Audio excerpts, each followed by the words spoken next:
شد خونه خودمون آب بریزیم، زیتون بریزیم، بعد دیگه بریزیم تو باک ماشین بریم. باک ماشین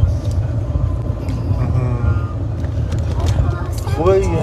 من نمیدونستم همچین فرمولی هم هست گندم. فرمول منه دیگه. آها فرمول مخصوص خود تازه کشف کردی؟ آره. خیلی کار درسته شما.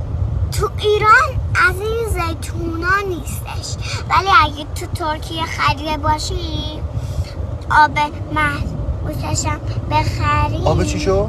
مخصوصش. آب مخصوصش؟ آها خب. بعد یکمم پشم گربه بریزیم خب میشه غذای ماشین. پشم گربه، روغن زیتون با آب.